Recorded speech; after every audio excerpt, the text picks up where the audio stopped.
Gloria a Dios. Buenas tardes a todos. Siempre es un placer estar aquí con ustedes.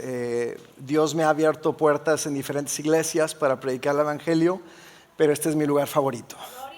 Ha sido mi casa por 24 años y aquí es donde yo vine a conocer al Señor. Así que es un lugar muy especial. Así que le doy gracias al pastor John, a los pastores Mario y Linda por permitirme compartir desde este púlpito. Es un lugar sagrado para mí y es siempre una responsabilidad muy grande traer un mensaje, no lo que yo quiero decir, sino lo que Dios les quiere decir a ustedes. Así que espero que el mensaje de hoy sea algo que los prepare para este nuevo año. Déjame hacerle una pregunta. ¿Cuántos de ustedes están esperando algo más grande en el 2025? ¿Y cómo lo saben? Honestamente, hace algunos años les dije lo mismo y luego nos pegó COVID. Les dije, ¿cuántos de ustedes esperan grandes cosas? Pues sí, grandes cosas pasaron. Nos pegó COVID.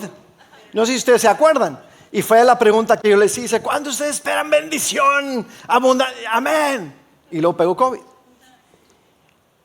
Quiero decirles esto, que al entrar al 2025, que nos faltan unos cuantos días, al entrar en este nuevo año, si entramos al nuevo año y traemos arrastrando viejos hábitos, usted solamente va a repetir la misma historia. Y el próximo año le voy a preguntar, ¿esperan grandes cosas para el 2026? Sí. Y va a ser lo mismo.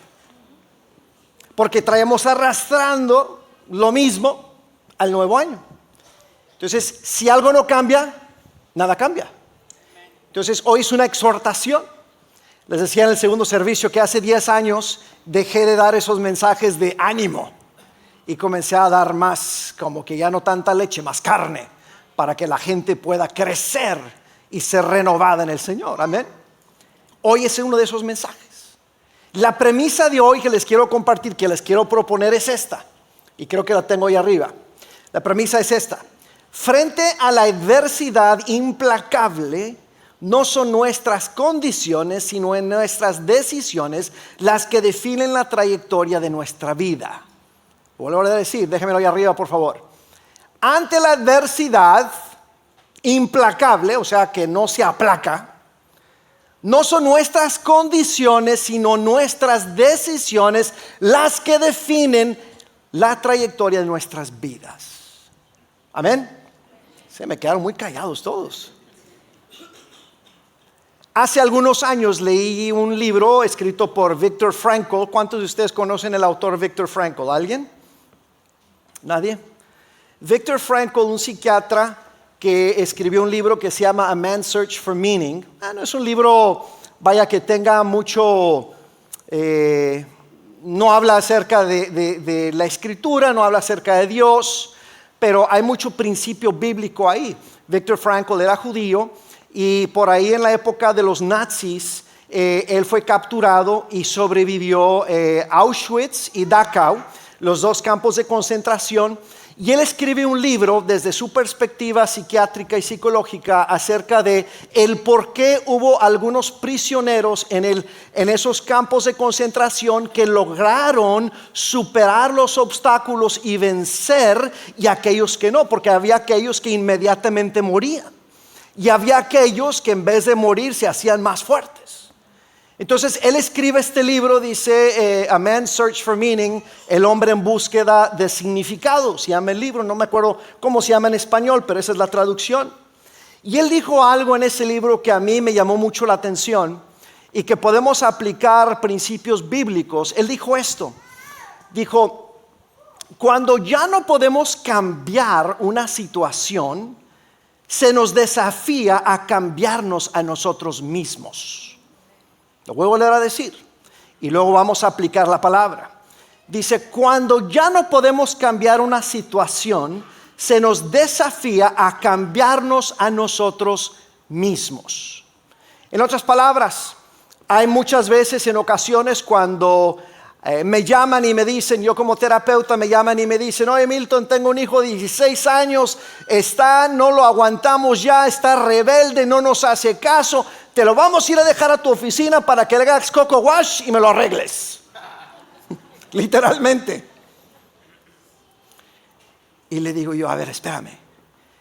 Mejor vienes tú, mamá, y vienes tú, papá, para arreglarlos a ustedes primero. Porque el problema principal del muchacho de 16 no es el muchacho, son ustedes. Cuando la situación de nuestro alrededor no parece o las condiciones no aparecen cambiar, entonces el desafío es cambiarnos a nosotros mismos. Hay cosas que no podemos cambiar en nuestra vida, por ejemplo, nuestra familia. Ahí estamos. Podemos cambiar nuestro entorno, nuestro trabajo, nuestro entorno laboral, lo podemos cambiar. No podemos cambiar la familia, podemos cambiar nuestro entorno social. Pero hay situaciones que no se pueden cambiar y cuando esas cosas no se pueden cambiar, entonces el desafío es cambiarnos a nosotros mismos. La semana pasada el pastor John predicó un mensaje que me encantó. Habló acerca del testimonio. Bueno, primeramente nos dio la noticia que su papá ya se había graduado de esta tierra y se fue a estar con el Señor. Y que nos platicaba también acerca de los milagros que vieron en la vida de su mamá cuando ella vivía. Platicó esos testimonios y luego nos explicaba acerca de la mujer con el problema del sangrado, que lo encontramos esa historia en 3 de los evangelios. Y entonces yo quiero expandir un poco en ese mensaje que él dio. Me imagino que el mensaje de Pastora Linda fue diferente aquí en el servicio español, ¿verdad? No fue el mismo. Entonces él hablaba acerca de esa mujer. Y quiero usar la historia de esa mujer para hablar acerca de esa transformación que uno necesita tener, esa renovación que uno necesita tener ahora que entra uno al nuevo año. ¿Amén? ¿Amén? Ok, bien. Solamente checando a ver si están vivos. O ya comieron los tamales de Delia, o sea, no coman antes de venir aquí, no coman pesado. Sí sabe qué es lo que pasa cuando come, ¿verdad? Yo, por ejemplo, cuando predico, este es el tercer mensaje del día, no he comido ni un bocado, no he comido desde anoche, yo ayuno, porque cuando uno come, la sangre baja al intestino y está tratando de desbaratar todo el alimento y esa sangre debería estar en el cerebro, ayudándonos a enfocarnos. Por eso ayuno yo y no como nada, pero muchos de ustedes están así. Algunos ya se comieron el tamal y la torta y todo lo demás. Ponga atención. Para ver cambios en el nuevo año tiene que haber transformación. Tiene que haber transformación. Si algo no cambia, nada cambia.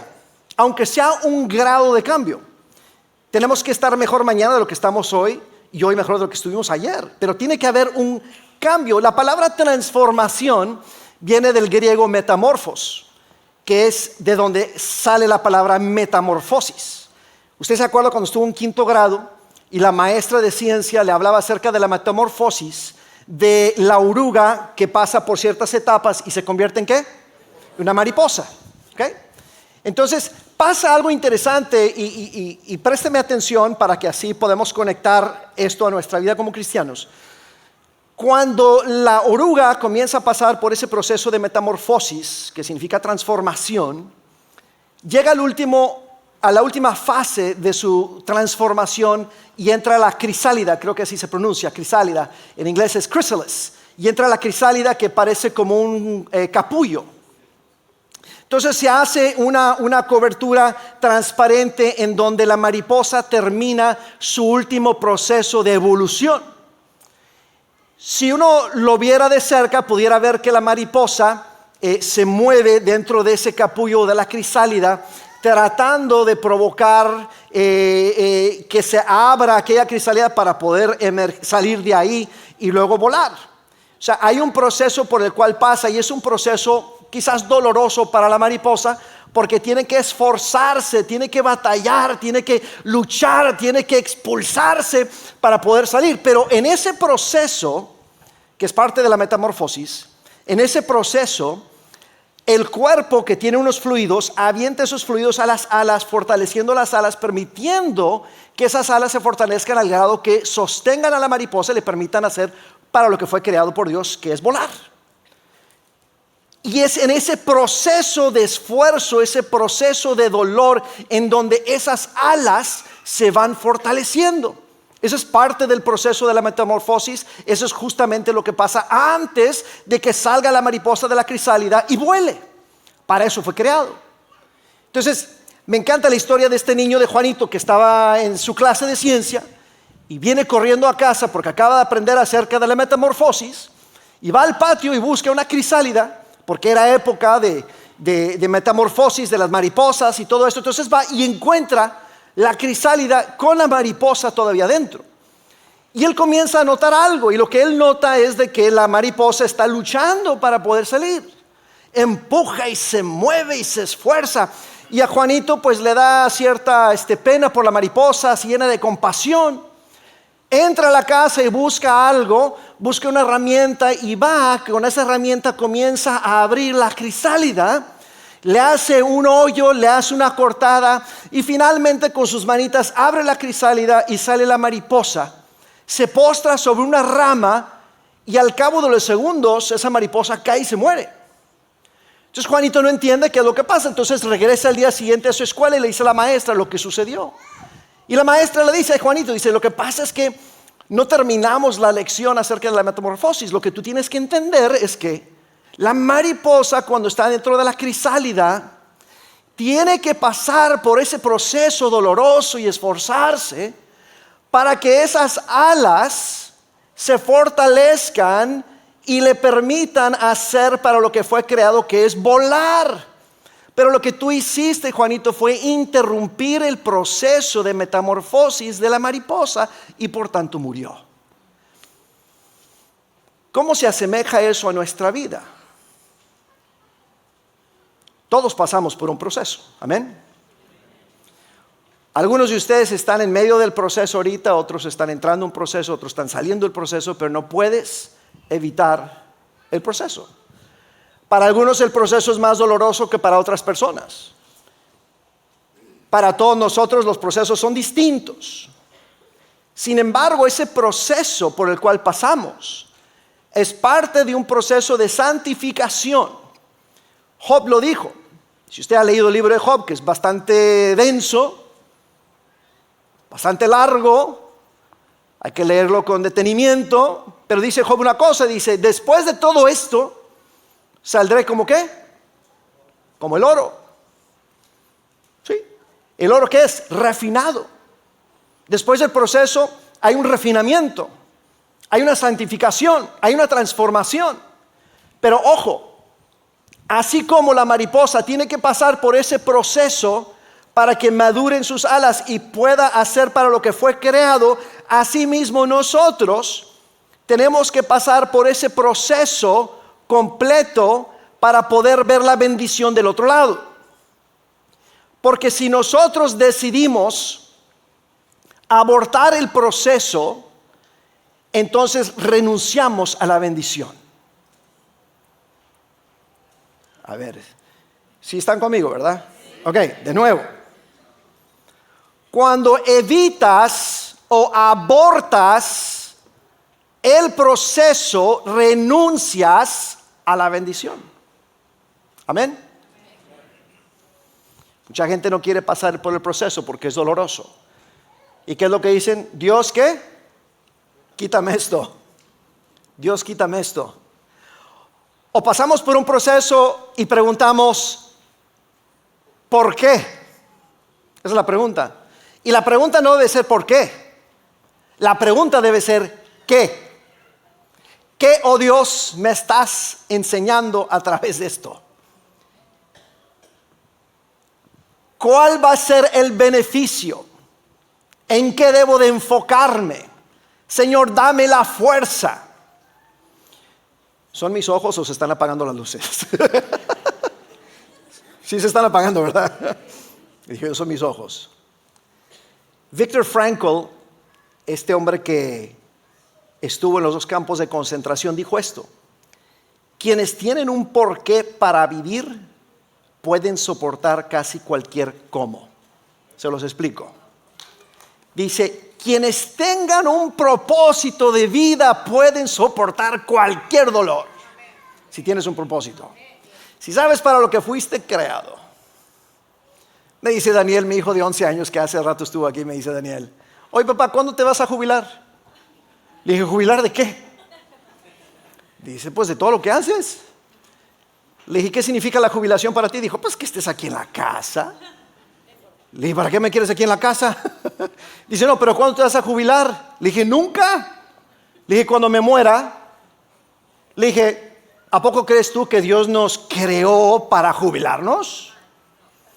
Le dije, yo hasta el día en que Dios exprima la última gota, ahí me jubilo. Le dije, pero no fuimos creados para la jubilación, amén.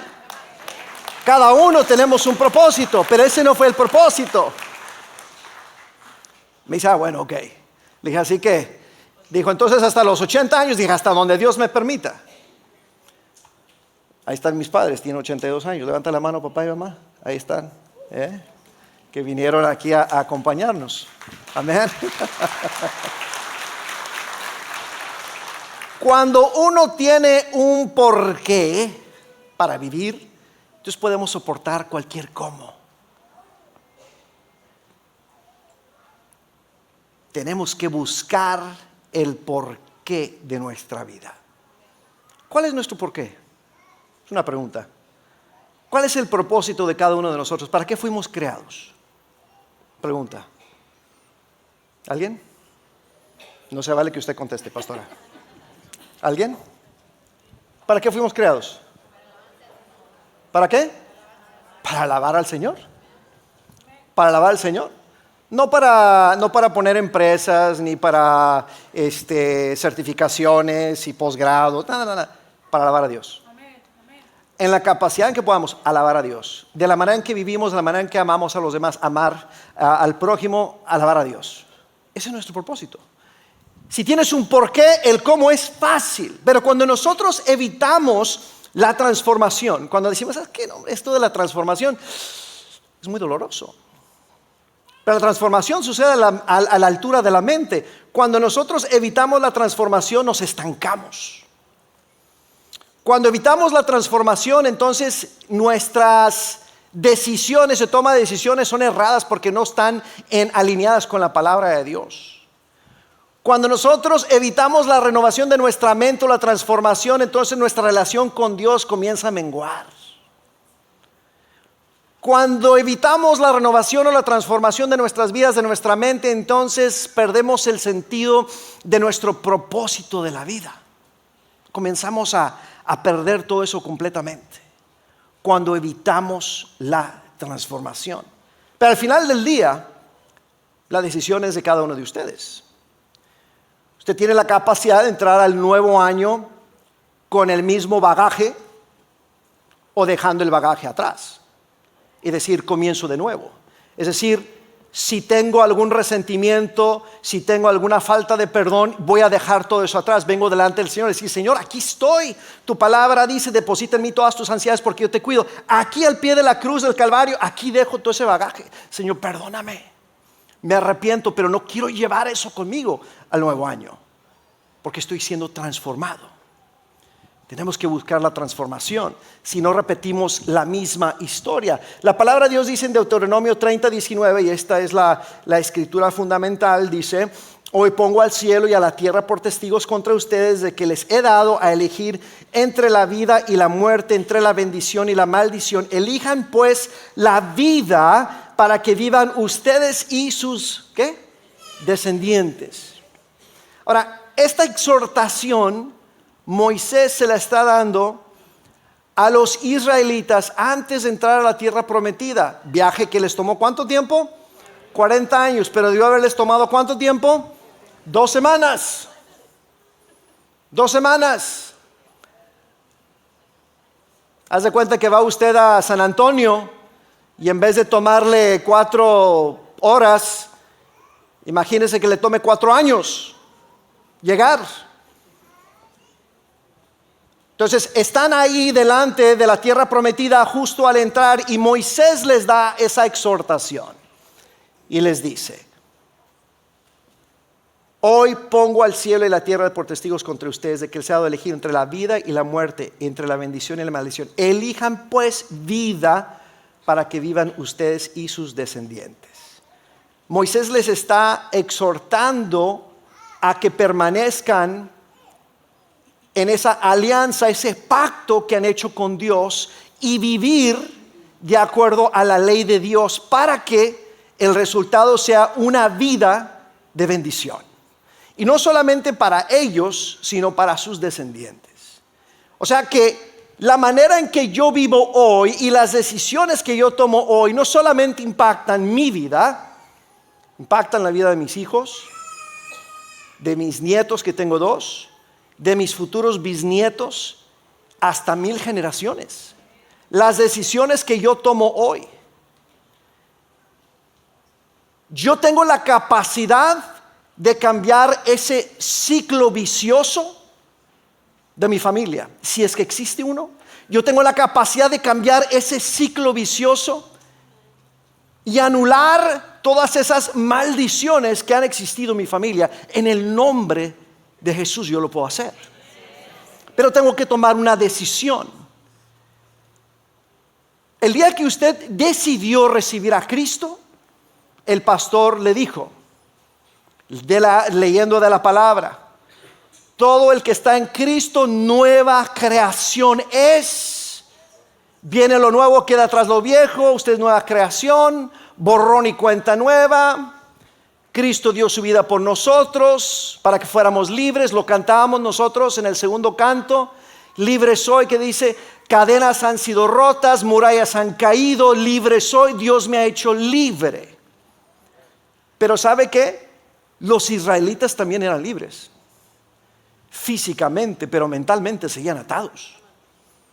Mucho cristiano vive así, dice, bueno, pues lo puedo cantar y qué bonito se oye, y puedo aplaudir y puedo saltar, pero en verdad, ¿vivo libre o sigo atado? No, pastor, es que yo perdono a todo mundo, pero a la que nunca perdonaré es a la suegra. No, pues estás amolado entonces. O perdonas a todos o no perdonas. Es una decisión que tomamos. Podemos anular todo eso.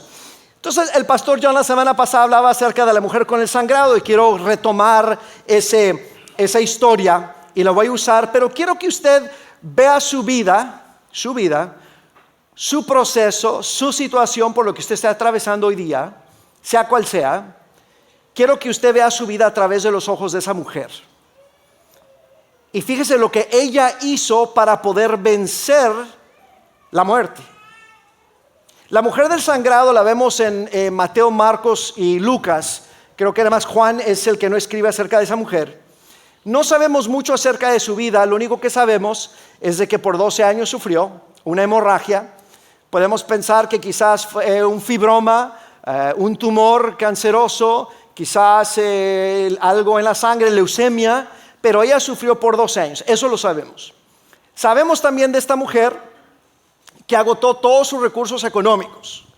Buscó médicos, buscó ayuda en el pueblo y agotó todo su dinero. Y también lo que sabemos acerca de ella es que estaba marginalizada socialmente. O sea, no podía estar con la gente, con su familia. No sabemos si ella era casada, si tenía hijos o con quién vivía, pero lo que sí sabemos es que se tuvo que irse a vivir sola. Porque según la ley levítica, ella era impura, era sucia y no podía estar alrededor de las personas, porque quien entrara en contacto con ella se volvía impuro, inmundo y sucio también, y tenían que pasar por un ritual de limpieza. Había un ritual. Pero mientras esa mujer no se le detenía el sangrado, ella no podía pasar por ese proceso de limpieza y tenía que mantenerse alejada de toda sociedad. Y cuando llegaba a ir a algún lugar, quizás a ver un médico o algo, ella tenía que anunciar que ella iba pasando para que la gente la evitara. Imagínense nada más estar en ese lugar de ella. Ahora, en aquellos tiempos había un lugar llamado Lodebar, y el Lodebar significa lugar desolado, y en ese lugar es donde se iba toda la gente enferma, los leprosos, la gente impura, inmunda, los pobres, y vivían ahí en Lodebar. Ellos estaban socialmente aislados. Entonces quiero que usted se ponga en el papel de esa mujer. Dolor físico, dolor psicológico, dolor social, económico, todo. Pero un buen día, esta mujer, y de nuevo, no nos dice la palabra cómo sucedió esto, pero queremos pensar que ella, estando en su lugar de aislamiento, quizás en sus últimos días de vida, porque 12 años de hemorragia ha de haber traído la anemia muy alta, a punto de morir, pero algo pasa en la vida de esta mujer. Ella comienza a escuchar a través de la ventana las pláticas de la gente del pueblo, y están hablando de un tal Jesús, un maestro, un Mesías, un hijo de Dios, que andaba de pueblo en pueblo sanando a los enfermos. Y es en ese momento en donde todo cambia para ella. ¿Se acuerda el día que usted escuchó la palabra por primera vez? Cuando escuchó las promesas de Dios por primera vez. Cuando escuchó Isaías 53:5, cuando usted andaba enfermo y escuchó que por las llagas de Cristo Jesús ya hemos sido sanados, ¿se acuerda? ¿Se acuerda cuando escuchó yo todo lo puedo en Cristo que me fortalece? ¿Se acuerda? O Juan 3:16, porque de tal manera Dios amó al mundo que dio a su Hijo unigénito para que todo el que creyera en Él no pereciera pero tuviera vida eterna. ¿Se acuerda? ¿Qué pasó dentro de usted? ¿Se llenó de esperanza? ¿Se incrementó la fe? Eso pasó con ella. Ella comenzó a escuchar de este hombre. De repente comenzó a llenarse de esperanza. De repente comenzó a elevarse su nivel de fe. ¿Sabe cómo dice Jesús que aunque tuviéramos qué? ¿La fe el tamaño de qué? De un grano de mostaza. Bueno, esa mujer tenía esa fe de ese tamaño, de un grano de mostaza. Era una fe nueva y recién encontrada. Pero ella escuchó. Y la palabra de Dios nos dice que la fe viene por el oír y el oír la palabra. Cristo es la palabra. No solamente escuchó, pero quizás ella testificó. Ella pudo ver lo que estaba pasando, se llenó de fe, se llenó de esperanza y algo comenzó a pasar. Recuérdese lo que dice Romanos 12:2. No se amolden a este mundo o a los patrones de este mundo, sino más bien sean transformados mediante la renovación de sus mentes para que así puedan comprobar la voluntad de Dios que es buena, agradable y perfecta. Pastor, es que yo no conozco la voluntad de Dios para mi vida. Bueno, quizás no has renovado tu mente. Eso es un versículo que trae condición. Transformado mediante la renovación de tu mente para que así puedas comprobar la voluntad de Dios. Tengo que renovar la mente para así poder comprobar la voluntad de Dios. Todo sucede a este nivel.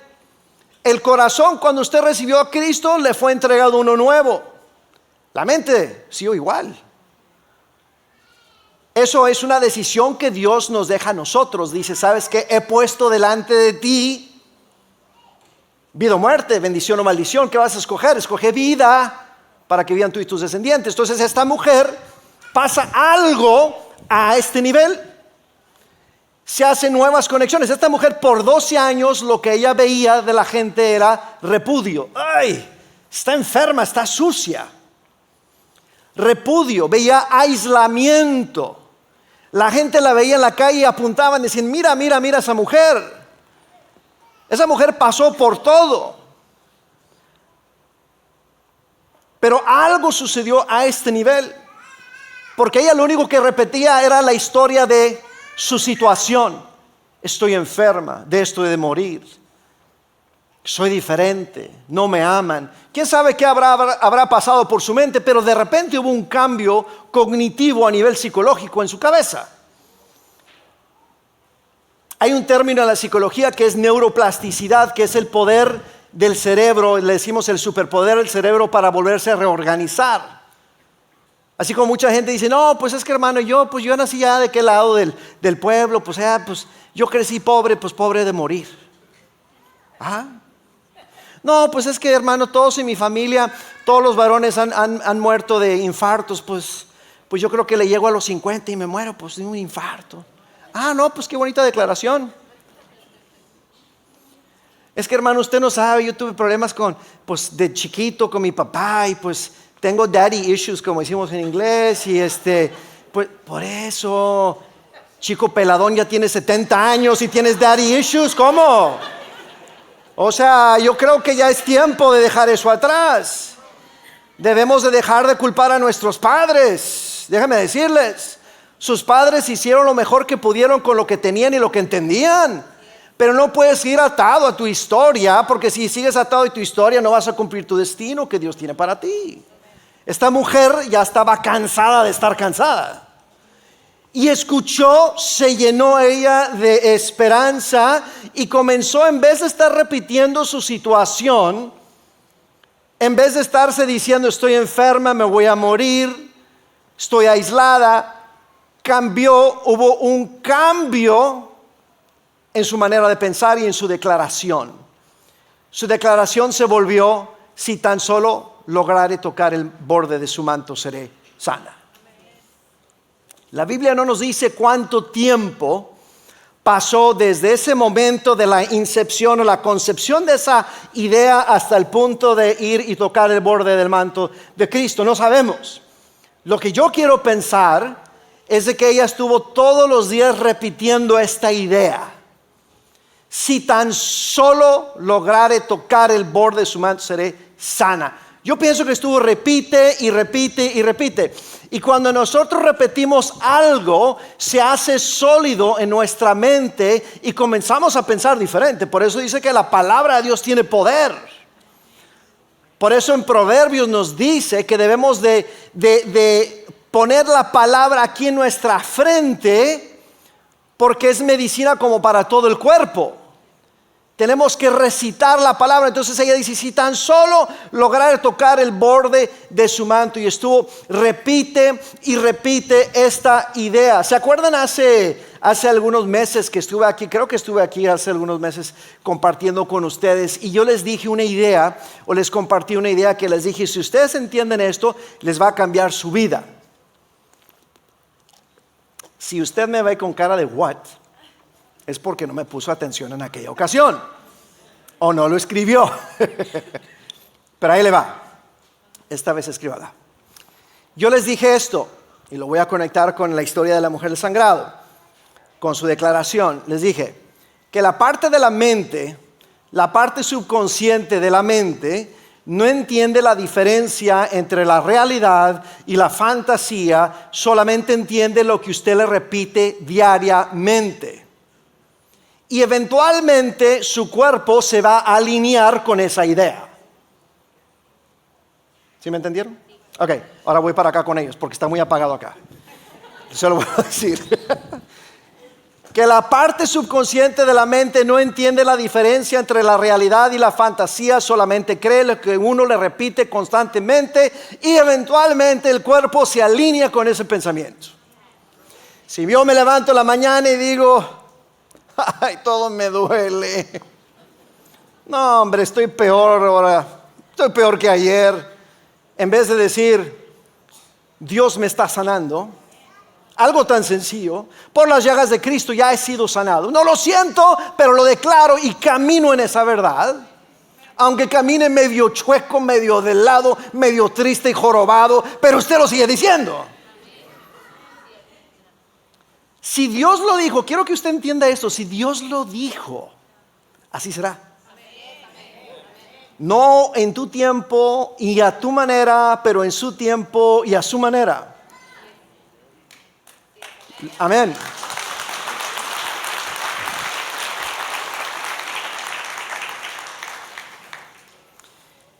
La fe de esta mujer se volvió tan fuerte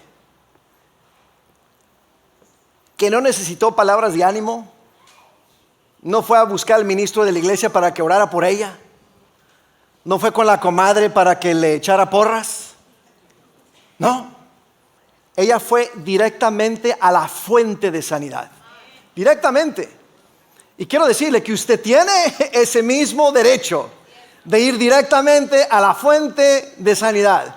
No, hermano, es que yo tengo años declarando y tengo años y sigo igual. Bueno, siga declarando. Acuérdese lo que dice en Habacuc. Dice, aunque la promesa tardare, espérala porque de seguro habrá de venir. Si Dios lo dijo, así será. Entonces esta mujer se levanta de su lugar a punto de morir Y con la poca fuerza hay algo que sucede en la mente cuando hay esa, vamos a decir, ese cambio cognitivo, esa chispa, cuando escuchamos algo que nos eleva la esperanza, cuando pasamos cuando escuchamos algo que nos mueve, como dicen, nos mueve el tapete, pasa algo a nivel hipotalámico. Fíjese, le voy a decir algo para que entienda cómo funciona el cuerpo y cómo Dios lo hizo tan perfecto. Hay algo que se llama el eje del hipotálamo, pituitaria, adrenal. Cuando nosotros pasamos por algo así, cuando escuchamos algo que nos mueve o algo vemos que nos impresiona, tenemos en inglés, tenemos el fight, flight, freeze or fawn mode, ¿verdad? O luchamos, o corremos, o nos congelamos, o no hacemos nada. Esa es una reacción humana. Esta mujer reaccionó con esa agresividad, dijo, de aquí me voy a salir. Y con esa agresividad, ese fight, ella sale de ese lugar, se acerca a Jesús, en medio de la multitud, cientos o miles de personas que estaban a su alrededor, arrastrándose en el piso, extiende la mano, toca el borde de su manto, Jesús se detiene, ella está rompiendo la ley levítica. O sea, puede ser encarcelada, torturada, lo que ella toque es impuro, inmundo, sucio. Está tocando a Jesús. Me imagino que está temblando y Jesús se detiene y dice, ¿quién me ha tocado? Los discípulos le dicen, maestro, pero ¿cómo crees? Todo el mundo te está tocando. Dice, sí, pero alguien me tocó de una manera diferente. ¿Por qué?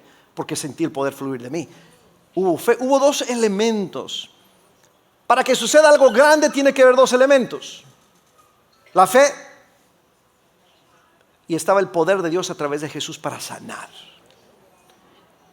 Que nosotros tenemos acceso a eso hoy día.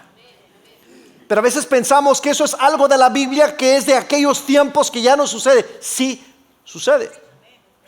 Sí sucede. La fe de la mujer y el poder de Dios para sanar a través de Cristo. Mire, le voy a decir esto.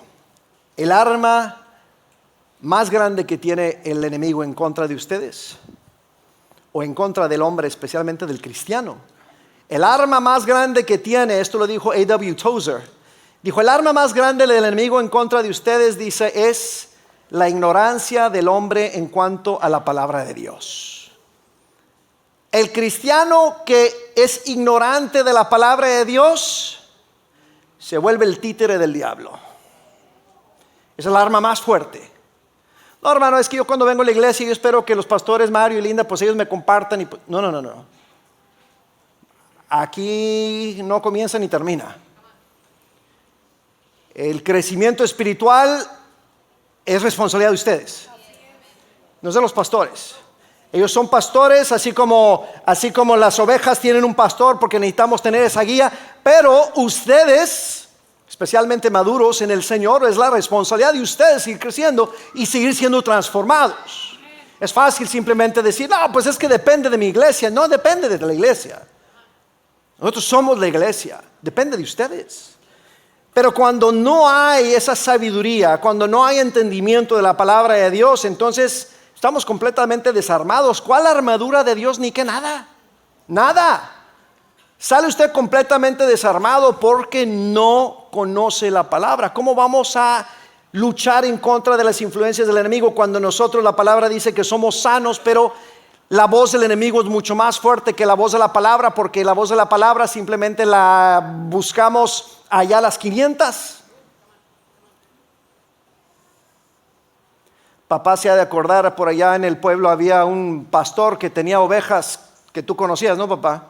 Y a cada una de las ovejas le tenía un nombre, ¿verdad? Y tenía muchas ovejas y les hablaba a cada oveja por su nombre allá en Higueras, Nuevo León, ¿verdad? Allá no me acuerdo el nombre de la sierra, Camaján. Y estaban las ovejas y este pastor les hablaba por nombre a las ovejas y las ovejas entendían. ¿Por qué? Porque pasaban tiempo con el pastor. Las ovejas escuchaban la voz del pastor y decían, me están hablando. pasaban tanto tiempo juntos y las ovejas siguiendo al pastor, había esa relación que ya se entendían. Sabían la voz, escuchaban la voz y sabían que era el pastor. ¿Cómo vas a saber cuál es la voz del pastor si no pasas tiempo con él? Tú tienes que hacer tu esfuerzo en el 2025 por renovar la mente para que así puedas descubrir cuál es la voluntad de Dios, buena, agradable y perfecta. Pero hay ciertas cosas que se interponen entre Dios y nosotros. Hay ciertas cosas que traemos acarreando del hoy al mañana, del 2024 al 2025. A veces el cristiano vive una vida disfuncional y la vida disfuncional distorsiona la perspectiva o nuestra visión de quién es Dios y quiénes somos en Él. Cuando vivimos una vida disfuncional como cristianos. ¿Qué es la vida disfuncional? Es vivir no de acuerdo a la palabra, sino vivir de acuerdo al mundo, pero simplemente etiquetarnos como cristianos. Es decir, soy cristiano, pero vivir como cristino. ¿Sí? Es que así soy yo. Es que así eran todos en mi familia, pero todos somos cristianos, pero es que así son todos en mi familia. ¿Así? Hay ciertas creencias heredadas que se interponen entre nuestra relación con Dios. Por ejemplo, a ver, ayúdame a llenar el blanco aquí, el espacio. Esta frase popular. Dios dice, ayúdate que yo te. Dios no te dará más de lo que puedas soportar. El dinero es la raíz de todos los. 3 mentiras y todo el mundo se las sabe. No son ciertas, hermano. No. Lamento decirle que no. Pero usted cree que sí son. ¿Por qué? La repetición. Una y otra vez. Y no le llegamos a creer. Esas son creencias heredadas que se interponen, son como ataduras espirituales. Así la falta de perdón, la amargura, el resentimiento, el temor, la ansiedad, la envidia, la comparación, el orgullo, las actitudes adictivas. Lo he dicho esto y lo vuelvo a decir.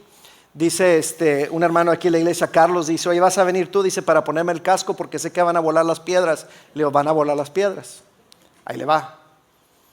Hay ciertas cosas que se interponen entre nuestro crecimiento y nuestra renovación de nuestra mente, que son cosas que pueden aparentar ser normales. Por ejemplo, aquellas personas que en vez de confiar en Jehová Jireh, Dios proveedor, van a la esquina y compran el boletito y le rascan para ver si se ganaron los $100 o los 500 o lo que sea. Confían más en eso, confían más en esa artimaña ahora sí voy a decir del gobierno, para controlar al pobre. Ya. Y siguen dando, a ver si algún día le pego al gordo. Pues a lo mejor ese gordo no le pega, a lo mejor a otro, ¿verdad? Pero bueno. Pero eso es una atadura. Es que fui a la iglesia y le pedí a la hermana Linda pues que orara por mí, pero pues nada ha cambiado. Voy a ir con la hermana de la esquina, la que te lee el cristal, a ver qué me dice ella, que me eche la baraja.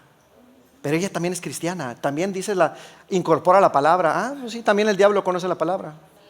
No es que me van a leer el café, el tarot, y hay esa atadura. Entonces, por falta de tiempo, déjame decirle qué es lo que debemos hacer para esa renovación. Si vamos a nosotros a comenzar el 2025 desde una perspectiva diferente, lo primero que tenemos que hacer, si vamos a nosotros a tener ese momento como la mujer del sangrado, que conoció la verdad y la verdad la hizo libre. Si nosotros no sabemos ahora cuáles son esas ataduras que nos están manteniendo esclavos y no nos permite avanzar en la dirección del propósito que Dios tiene para nuestra vida, entonces tenemos que preguntar. Así como el Salmo 139, examíname, oh Dios, y conoce mi corazón. Pruébame y conoce mis pensamientos. Mira si hay en mí algo que te ofenda y guíame por el camino eterno. Primer paso es identificar hay que identificar cuál es el problema.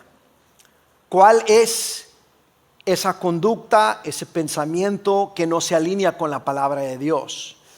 Ese es paso número 1. Hay veces que usted mismo no lo va a saber, pero le sugiero que le pregunte a su cónyuge, a su pareja: oye, ¿tú ves algún problema en mí? Y quiero decirle que le va a decir. A veces uno mismo no lo puede ver. Si tenemos conductas adictivas o si tenemos algún pecado en nuestra vida, a veces no lo podemos ver, pero si le preguntamos a la persona que más pasa tiempo con nosotros, le aseguro que le va a decir. Le aseguro. En el segundo servicio, mi esposa estaba sentada aquí al frente con mi hijo menor, y les platicaba a la congregación que estuvimos en una tienda hace unos días, y estando ahí en esa tienda se me acerca una joven y me dice: Milton, ¿cómo estás? Y le digo: hola, ¿cómo estás? Le digo: ¿cómo has estado? E inmediatamente le cambia su cara y me dice: no muy bien. Y le digo: ¿qué pasa? Dice: sabes que tengo meses de tener un problema de mareos, un problema de migrañas, un problema de vómito. Dice: y no me han podido encontrar el problema. ¿Cuál es el diagnóstico? Entonces volteo yo y le digo: necesitas hablar con ella, con mi esposa. Y me dice: ¿en serio? ¿Por qué? Y le digo: porque ella hace 7 años le diagnosticaron con el mal de Meniere's. Y eso es justamente lo que ella comenzó a experimentar. Pero por 2 años casi no se podía poner de pie. Le dije todo, ya estoy yo, no dejando a mi esposa hablar, yo estoy diciendo todo el testimonio, ¿verdad? Le doy todo el testimonio y luego me dice: bueno, ¿y qué hicieron? Le dije: nos fuimos del valle porque aquí no daban pie con bola. Aquí los médicos no sabían qué era y le querían hacer cirugía del cerebro en California. Pero fuimos a Monterrey, a Júa, arriba de los Tigres. Fuimos a Monterrey con nuestros hermanos allá. Fuimos con un neurootólogo que tenía toda la tecnología y la experiencia, y en 3 horas la diagnosticaron: mal de Meniere's. Y le dijimos al médico, dijimos: bueno, ¿y eso tiene cura? Dice: no. Dice: no. Dice: en Estados Unidos no hay ni siquiera medicina. Dice: porque no es un negocio lucrativo como la diabetes, por decir. Dice: entonces no hay mucha medicina. Dijo: pero aquí en México sí hay. Entonces ya nos dieron diagnóstico, nos dieron medicamento, pero fue un proceso muy largo. Pero fueron 2 años de incapacidad básicamente. Entonces yo estoy platicando todo esto y dice: ay, a ver si ustedes me pasan los nombres de los médicos. Y dice Elena, dice: pero déjame decirte, finalmente la dejé hablar. Dice: déjame decirte lo que realmente me sanó. Dijo: la palabra, la oración. Dijo: era la palabra y la oración, y en toda la casa había post-its con versículos por todos lados. Era una cosa impresionante. Era puro estar todo el día en oración, recitando la palabra y internalizando la palabra en el corazón para que provocara un resultado físico. Eso hace 7 años. Y hoy está al 90%. Hay poder en la palabra de Dios. Amén. Bien. Identifica, enfócate en esa palabra. Visualiza tu sanidad o lo que sea en tu vida. Visualiza aquello por lo cual has estado orando. Visualiza aquel rompimiento, aquella sanidad. Tienes que visualizarlo en tu vida. Antes de que algo suceda en lo externo, tienes que poderlo ver suceder en lo interno primero, antes de que suceda en lo externo. Si está teniendo problemas con su pareja, usted tiene que verlo internamente cambiando antes de que suceda en lo externo. Si tiene un hijo descarriado que anda viviendo en el mundo, tiene que ver ese cambio interno antes de que lo pueda ver en lo externo. Tiene que nacer del corazón. Amén. Tercero, tiene que escribir cuál sea la promesa que Dios le ha dado. La palabra de Dios se llama la palabra de Dios porque es la voz de Dios, ¿ok? Es que no he escuchado de Dios. Abra su Biblia. Esa es la palabra de Dios. Entonces, donde usted vea que Dios le está hablando, escriba esa promesa. Le dijo al profeta Habacuc, Dios le dijo a él cuando se quejaba, le decía, bueno, no has cumplido con tu promesa. Le dijo, escribe la promesa que te he dado o la visión que te he dado, escríbela clarito en una tableta para que lo puedas leer de corrido, le dice. Dice, y aunque la visión tarde, o sea la promesa tarde en cumplirse, espérala porque seguro habrá de suceder. Tenemos que escribir aquello, no solamente decir, ya lo escuché, ya lo leí, no, escribirlo para que lo podamos estar leyendo y recordando, leyendo y recordando, y esperar y finalmente repetir y revisar. Tenemos que continuamente estar yendo de nuevo, decir, Señor, escudriña mi corazón, examina mi mente, muéstrame si hay algo. Esto es un proceso continuo, esto es un proceso diario. Creo que no se los mencioné a ustedes, pero un ejemplo es, por ejemplo, en los matrimonios, cuando le digo yo a la gente, tienes que tener un punto de medición, un punto de medición. En las parejas tienen que decirle al final del día, le tiene que decir el hombre a la mujer, amor, en la escala del 1 al 10, ¿qué tan incondicionalmente amada te hice sentir hoy? Al final del día, tener un punto de medición. Y la mujer voltea y dice, pues un 4. Y el hombre tiene que decir, ok, amor, ¿qué pudiera haber yo hecho diferente para haber llegado a un 9? ¿Sí? Tenemos que tener un punto de medición. Y la mujer tiene que voltear con el hombre y decirle, amor, en la escala del 1 al 10, ¿qué tan incondicionalmente respetado te hice sentir? ¿Sí? Y el hombre por temor de no meterse en broncas dice, no, pues un 11, un 12.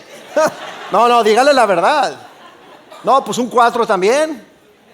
Amor, ¿qué pude haber hecho diferente? Entonces esas mismas preguntas tenemos que hacerlas al Señor. Señor, califícame del 1 al 10. Dime en mi vida espiritual, ¿cómo me viste hoy? Muéstrame, escudriñame, examíname, muéstrame. Porque si no me muestras, Señor, no voy a saber en qué áreas necesito cambiar. Amén. Déjame orar por ustedes. Señor, te damos gracias en el nombre de Jesús. Gracias que tú eres un Dios fiel, un Dios bueno, un Dios misericordioso, Señor. Que a pesar de nuestras fallas, a pesar de los fracasos, a pesar de que tenemos momentos de incredulidad, Señor, donde fallamos, flaqueamos, tú estás ahí. El momento en que dijimos sí a Jesús, el momento en que lo recibimos en nuestro corazón, nos volvimos hijos tuyos, herederos y coherederos con Cristo. Y desde ese momento tú no nos has abandonado, tú estás con nosotros. Pedimos, Señor, que tú sigas examinando y escudriñando nuestras mentes, nuestros corazones, mostrándonos, Señor, en qué áreas de nuestra vida tenemos que ir cambiando para que esa transformación a nivel mental vaya afectando todo nuestro ser, Señor. Queremos ser transformados mediante la renovación de nuestras mentes porque queremos comprobar la voluntad tuya que es buena, agradable y perfecta, Señor. Ayúdanos, Señor. Te pido por mis hermanos, mis hermanas, por los pequeños que están aquí también presentes, por los hijos. Te pido por ellos, Padre, que en unos cuantos días que estamos a punto de iniciar un nuevo año, que puedan tener ellos ese tiempo a solas contigo para tener esa plática, para que tú les puedas enseñar, Señor, cuál es ese bagaje que necesitan dejar atrás para no traerlo con ellos al nuevo año. Señor, no queremos repetir las historias. Queremos ser santificados diariamente, Señor. A pesar del proceso, a pesar de lo doloroso que pudiera ser, no preguntamos por qué, oh Dios, sino más bien preguntamos qué Dios nos estás tratando de enseñar a través de esto. Señor, queremos ser transformados al punto que podamos nosotros vivir ese propósito que tú tienes para nosotros en la vida. No queremos abortar el proceso y renunciar a la bendición. Señor, danos fuerza, danos entendimiento, Padre. Rodéanos de gente de fe que nos ayude en este proceso, Padre. Te doy gracias por mis hermanos. Los bendigo, Señor, en Cristo. Ahora hay algunos de ustedes que están aquí permanezcan con sus ojos cerrados, sus rostros inclinados. Algunos de ustedes que están aquí que dicen, bueno, yo quiero ese cambio, esa transformación. He estado viviendo para mí y no para el Señor. He estado viviendo para el mundo y no para el Señor. Pero hoy quiero tomar esa decisión para que Dios comience a obrar en mi vida. Yo quiero ese nuevo corazón, quiero comenzar de nuevo. Si ese eres tú el día de hoy, si Dios te ha hablado, si tú sientes que hoy es el tiempo, dice la palabra de Dios, que hoy es el día de la salvación, levanta tu mano si tú dices, sabes, yo necesito de Jesús. Gracias. Yo veo esas manos, gracias. Gracias. Yo necesito del Señor. O quizás dices, en algún momento yo recibí a Cristo, pero me he olvidado de Él, me he alejado tanto que quiero volver a dedicar mi vida a Él. También levanta tu mano si ese eres tú. Dices tú, quiero tomar esa decisión hoy. Así como dice Deuteronomio, he puesto delante de ti vida o muerte, bendición o maldición. Escoge vida. Aquellos que están levantando la mano están escogiendo vida en esta mañana, en esta tarde. Pueden bajar sus manos, gracias. Voy a hacer esta oración. Le voy a pedir a todos mis hermanos que me acompañen mientras nuestros hermanos están a punto de tomar esa decisión, o han tomado la decisión de seguir a Cristo, de hacerlo Señor y Salvador. La palabra de Dios dice que todo el que está en Cristo nueva creación es. Viene lo nuevo, queda atrás lo viejo. Así que vamos a repetir esta oración. Vamos a decir, Padre Santo, te damos gracias por Jesús. Señor Jesús, vengo a ti, un pecador arrepentido. Yo reconozco que tú eres hijo de Dios, que moriste en la cruz por mis pecados, que fuiste enterrado y resucitaste al tercer día. Hoy te recibo como mi Señor y mi Salvador. Recibo de ti, Señor, el perdón de mis pecados. Y a partir de hoy te seguiré el resto de mis días. Y sé que en la casa de Jehová habré de morar para siempre. Amén. Den un aplauso al Señor. Dios los bendiga.